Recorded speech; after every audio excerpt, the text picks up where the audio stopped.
Hey people, welcome to the Run Tested. In this video we're looking at another shoe from the cut price Decathlon Kiprun stables. This time we're talking about the Kiprun KD900 second generation. It's the second gen budget friendly plate free trainer that Kiprun says is designed for long intensive training sessions, your tempos and your fartleks. It riffs off the 900X race shoe with the same midsole foam, just more of it, and it's here to challenge the daily trainers from the bigger and pricier brands. But can it? Well, let's get into it in our Kiprun KD900.2 review.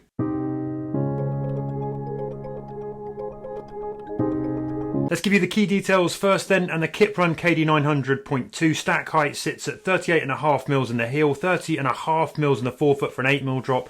It weighs in 8.6 ounces or 242 grams in my UK men's size 8.5, that's a US 9.5.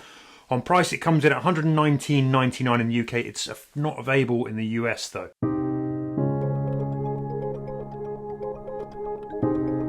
Next up, a quick shoe whipround, starting with the midsole, and the KD900.2 is inspired by Kiprun's carbon-plated marathon racer shoe, the KD900 XLD, which is behind me here. We've got a review of that up on the channel if you're interested.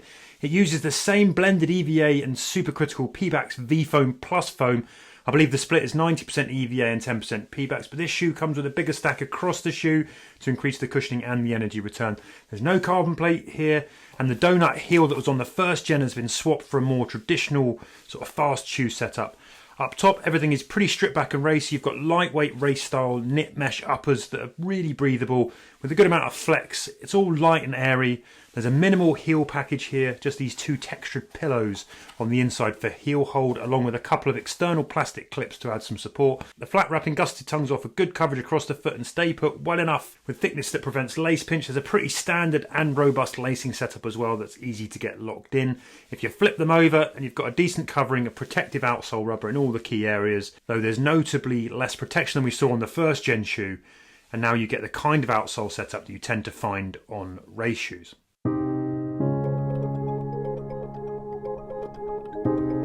So in testing, I ran in a UK 8.5 or a US 9.5, which would be my regular running shoe size in the Kiprun shoes. And overall, I find the fit is pretty good, pretty reliable. I know some people have said they come up a bit long in the toe, and you can see there is like more than a thumb's width really there into the toes. And they're quite kind of narrow generally. They're not as tight and kind of cramped as a kind of Hoka shoe like you'd find with a Mac X2.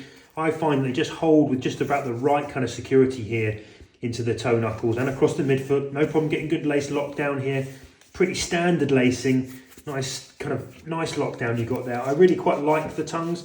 There's, they're fairly thick, but they do wrap nicely across, but without kind of having any irritation up here onto the top of the foot. They just keep everything nicely in place. There's a good amount of wiggle room into the toe box. I find they're nice and airy to feel overall. I think maybe you could have something a little more compact. I wouldn't go half a size down in these shoes though, to drop that length. I think everything else might become a little bit too cramped. Now, if you go back into the heel collars, I got good hold from the heels, even with these just two sort of minimal heel pads. I know Nick had some problems with those, kind of giving his Achilles some grief. I didn't experience any of that. All I got was kind of good security. I didn't get any of the cutting in that I got from the KD900X race shoe that I had here in that shoe when I tested it over the marathon distance. And overall, I think the fit was solid, and I would recommend going true to size.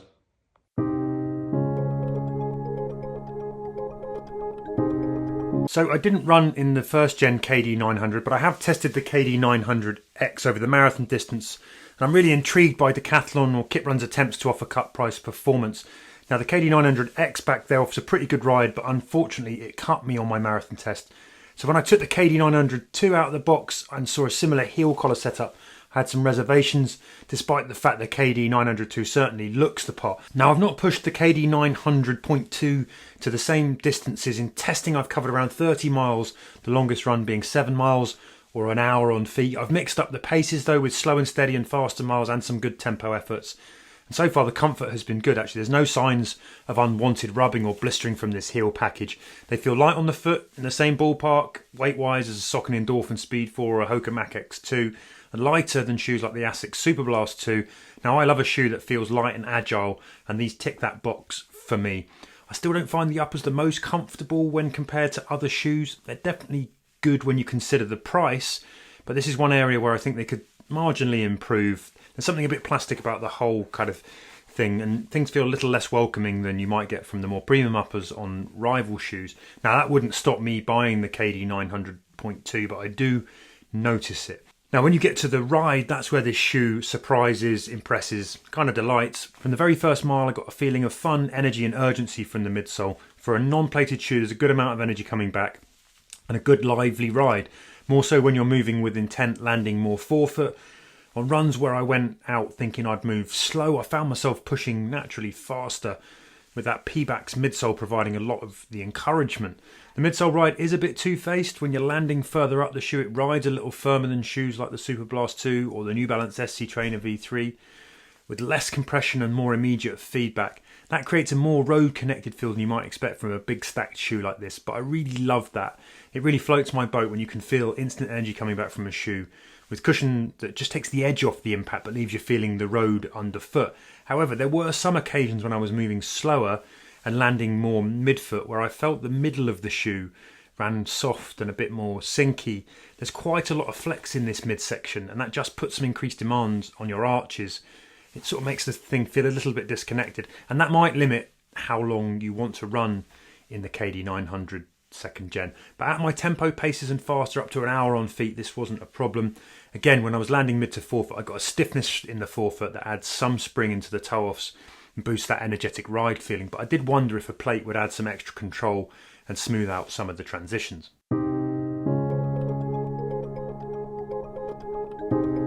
Verdict then, and I really enjoyed this shoe. It's the best Kiprun shoe I've had my feet in to date, and it signals some impressive progress and innovation, I think, from the Kiprun team. To bring a shoe with this capability and quality at the price, I think is really worthy of praise. It's not perfect, and you are sucking up some shortcomings for the cheaper price tag. The uppers could be better, the midsole midsection sometimes drops and creates a little disconnect in the ride. At slower paces, it can feel a little harsh at times. Some runners may want softer foam for easier miles, but for the price you're getting a lot of performance here. And if you're looking for a fun, energetic shoe that offers plenty of versatility and will do a cracking job of covering faster sessions and steady tempo efforts, all on a low budget, I don't think those niggles are that problematic on balance. I've had a lot of fun bounding around London in the Kiprun KD900 second gen, and it's coped admirably with most of the mileage I've thrown its way. There is good versatility here. I can run slow in this shoe in relative comfort, but I would likely choose it for faster runs up to the half marathon distance. It maybe doesn't offer the comfort and consistency of an Asics Superblast 2 or an SC Trainer V3 or an Endorphin Speed 4 for those longer miles, though I still think I might choose it over the KD900X for racing a marathon just based on the improved heel package. The other thing to consider here is that even though the price is impressively low, you can pick up capable alternatives when you get them on good deals, and shoes like the Puma Velocity Nitro 3 or the Adidas Boston 12, even an Asics Nova Blast 4 can all be found around the same price and delivering the performance and versatility that probably rivals the Kiprun.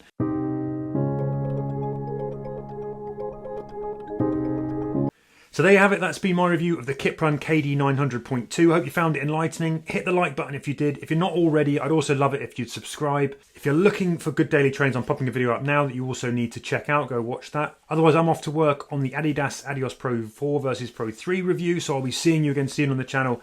Until then, happy running, people.